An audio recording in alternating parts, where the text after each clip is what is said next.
महाप्रभु जब से गया धाम में ईश्वरपुरी जी ने ये मंत्र दिया, तब से उन्माद अवस्था आने लगी प्रेम की, उनकी विचित्र दशा हो गई। वे भोजन कर रहे हैं, करते करते सहसा बीच में ही उठकर रुदन करने लगते, हा कृष्ण तुम कहां चले गए, हा प्राणनाथ तुम कहां हो।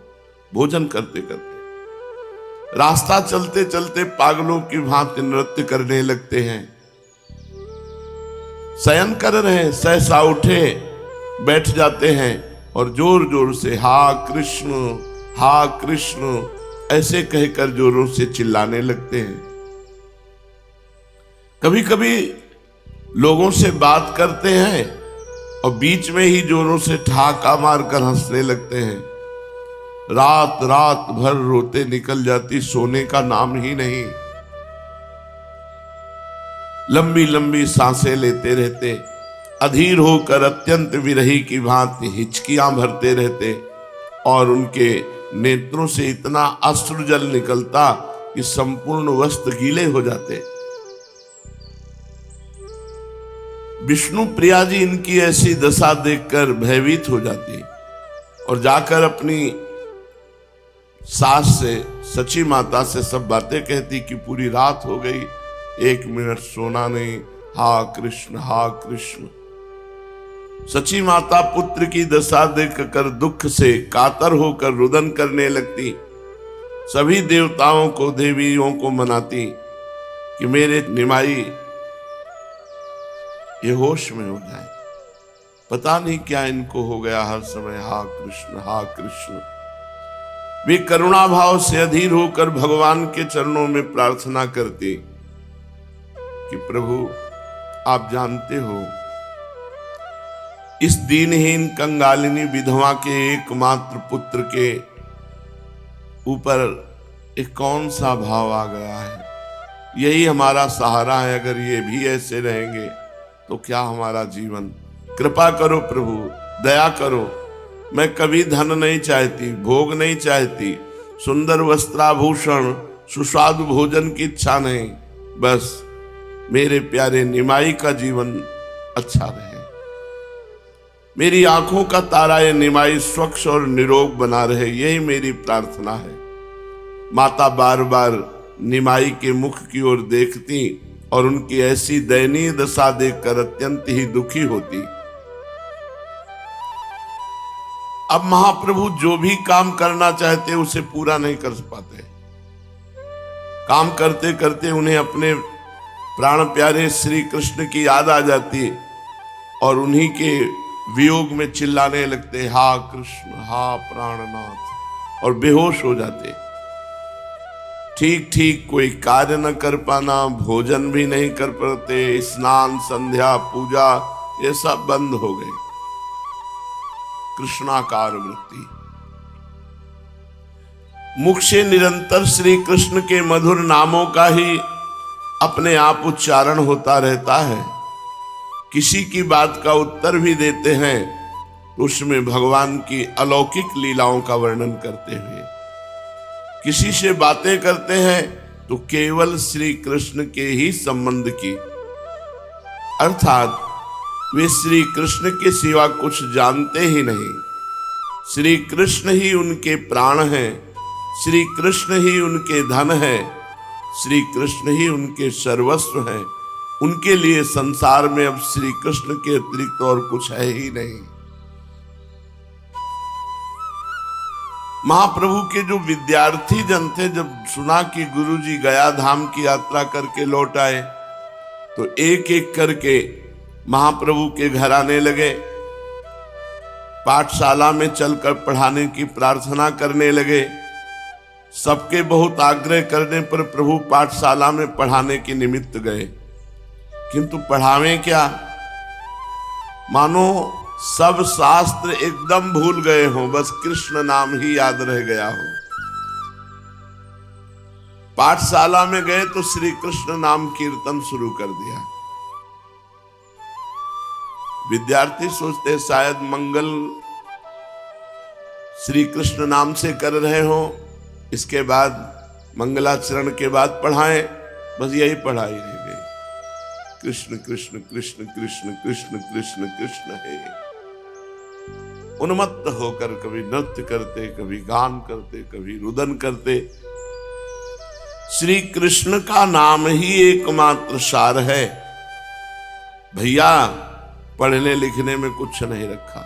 महाप्रभु कहने लगते, कीर्तन हुआ, कहने लगे भैया इन शास्त्रों के पढ़ने लिखने में कुछ नहीं रखा, श्री कृष्ण का ही नाम एकमात्र सार है, मधुराति मधुर है, उसी का पान करो। इन लौकिक शास्त्रों से क्या अभीष्ट सिद्ध होगा? प्राणी मात्र के आश्रय स्थान तो श्री कृष्ण ही हैं। संसार की सृष्टि, संसार का पालन और संसार का नाश एकमात्र श्री कृष्ण की इच्छा से होता है। श्री कृष्ण आनंद के धाम हैं, सुख स्वरूप है। उनके गुणों का आर्त होकर गान करते रहना मनुष्यों का परम पुरुषार्थ है। इतना कहते कहते महाप्रभु रो पड़ते और उच्च स्वर से कृष्ण नाम उच्चारण करते।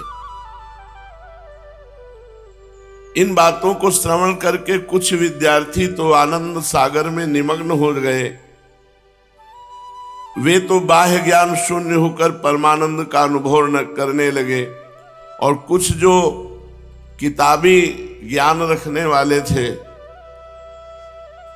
भट्टाचार्य और शास्त्री बनना चाहते थे, जिनके जीवन का एकमात्र चरम लक्ष्य था विद्वान बनना, समाज प्रिय बनना, वे कहने लगे गुरुजी आप ये क्या बातें कर रहे हैं, आप वो पढ़ाइए जो पहले पढ़ाते थे, हमें इन बातों से क्या प्रयोजन। हमें तो हमारा पाठ्य पुस्तक का पाठ पढ़ाइए। हम यहाँ पाठशाला में भक्ति तत्व की शिक्षा लेने के लिए नहीं आए हैं। हमें तो व्याकरण, अलंकार, न्याय आदि पुस्तकों के पाठकों को पढ़ाइए। जो पुस्तकों के पाठ है तो हम पाठक हैं, हमें वो पढ़ाइए। विद्यार्थियों की ऐसी बातें सुनकर महाप्रभु ने कहा भाई आज हमारा स्वास्थ्य ठीक नहीं है,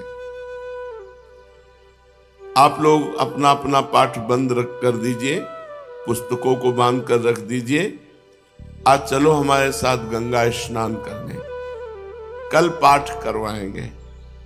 इतना सुनते ही सब विद्यार्थी अपनी अपनी पुस्तकें बांध दी और प्रभु के साथ गंगा स्नान के निमित्त चल दिए।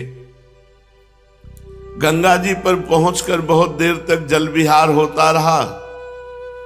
रात्रि हो जाने पर प्रभु लौटकर घर आए और विद्यार्थी अपने अपने स्थानों को चले गए। दूसरे दिन महाप्रभु फिर पाठशाला में पहुंचे। जब प्रभु गुरु आसन पर आसीन हो गए तो विद्यार्थियों ने अपनी अपनी पुस्तकों में से प्रश्न पूछना आरंभ किया। कोई विद्यार्थी पूछता सिद्ध वर्णों सामान्याय बताइए। महाप्रभु बोले नारायण श्री कृष्ण ही सब वर्णों में सिद्ध वर्ण है। कोई पूछता वर्णों की सिद्धि किस प्रकार से होती है? महाप्रभु उत्तर देते श्री कृष्ण की दृष्टि मात्र से ही सब वर्ण सिद्ध हो जाते हैं। भगवदाकार उत्तर, केवल भगवदाकार। ऐसा उत्तर सुनकर कोई कोई विद्यार्थी कहता कि ये भक्ति भाव की बातें छोड़िए, जो ठीक बात शास्त्र में लिखी है वो बताइए। महाप्रभु कहते ठीक बात तो यही है कि प्रतिक्षण श्री कृष्ण नाम का ही संकीर्तन करते रहना चाहिए। ये सुनकर सभी विद्यार्थी एक दूसरे की ओर, मुख की ओर देखने लगते। कोई तो चकित होकर महाप्रभु की श्रीमुख की ओर देखने लगता, कोई धीरे से कह देता दिमाग में गर्मी चढ़ गई है। दूसरा उसे धीरे से धक्का देकर कहता नहीं ऐसा मत कहो। प्रभु अब जो उत्तर देते श्री कृष्ण परख उत्तर देते। बड़े बड़े विद्यार्थी कहने लगे आप ये तो न जाने कहां की व्याख्या कर रहे हैं, शास्त्र में तो ऐसी व्याख्या नहीं लिखी। महाप्रभु उत्तर देते, मैं शास्त्रों का सार बता रहा हूं, किसी भी पंडित से जाकर पूछा हो, वह सर्व शास्त्रों का सार श्री कृष्ण के चरण कमल की प्राप्ति ही बताएगा।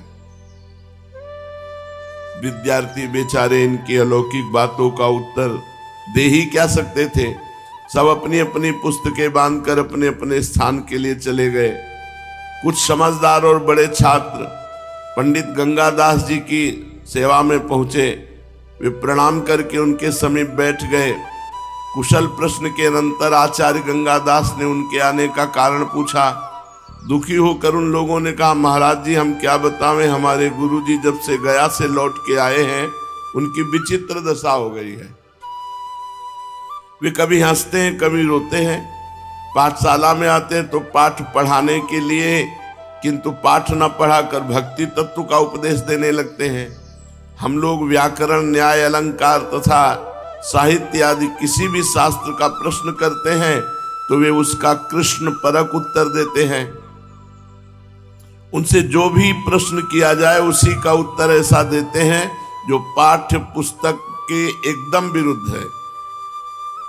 और पता नहीं क्या हो गया, कभी कभी पढ़ाते पढ़ाते रोने लगते हैं और कभी जोर से हा कृष्ण प्यारे, हा प्यारे, हा प्राण वल्लभ, पाहि माम राधा वल्लभ, रक्षा करो रक्षा करो, ऐसा पुकारने लगते हैं। अब आप ही बताइए, इस प्रकार हमारी पढ़ाई कैसे होगी? हम लोग घर बार छोड़कर केवल विद्या अध्ययन के निमित्त यहाँ पड़े हैं। यहाँ पर हमारी पढ़ाई लिखाई कुछ होती नहीं, उल्टे पढ़े लिखे को भूल जाते हैं। तो वो आपके हैं शिष्य, आप बुलाकर निमाई को समझा दीजिए, निमाई पंडित को, कि वो हमारा पाठ्यक्रम हमको पढ़ावें। पंडित गंगादास जी वैसे तो बड़े भारी नामी विद्वान थे, किंतु उनकी विद्या पुस्तकी ही विद्या थी। भक्ति भाव से एकदम कोरे थे। ईश्वर के प्रति उनका उदासीन भाव था। यदि ईश्वर होगा भी तो हुआ करे, हमें उससे क्या काम। समय पर भोजन कर लिया, विद्यार्थियों को पाठ पढ़ा दिया, बस यही हमारे जीवन का व्यापार है। कुछ कुछ इसी प्रकार के उनके विचार थे। महाप्रभु के भक्त हो जाने की बात सुनकर वो ठहाका मारकर हंसने लगे। विद्यार्थियों से कहने लगे, हाँ सुना तो है मैंने भी कि निमाई अब भक्त बन गए हैं। पंडित होकर उन पर यह क्या भूत सवार हो गया है। ब्राह्मण पंडित को तो निरंतर शास्त्रों के अध्ययन अध्यापन में ही लगे रहना चाहिए। खैर, अब तुम लोग अपने अपने स्थानों को जाओ। कल उसे मेरे पास भेज देना, मैं उन्हें समझा दूंगा। मेरी बात को वो कभी नहीं टालते। इतना सुनकर विद्यार्थी अपने अपने स्थानों पर चले गए। दूसरे दिन प्रभु से विद्यार्थियों ने कहा, आचार्य गंगादास जी ने आपको अपने यहाँ बुलाया है, आगे आपकी इच्छा है, आज जाइए या फिर किसी दिन हो आइए।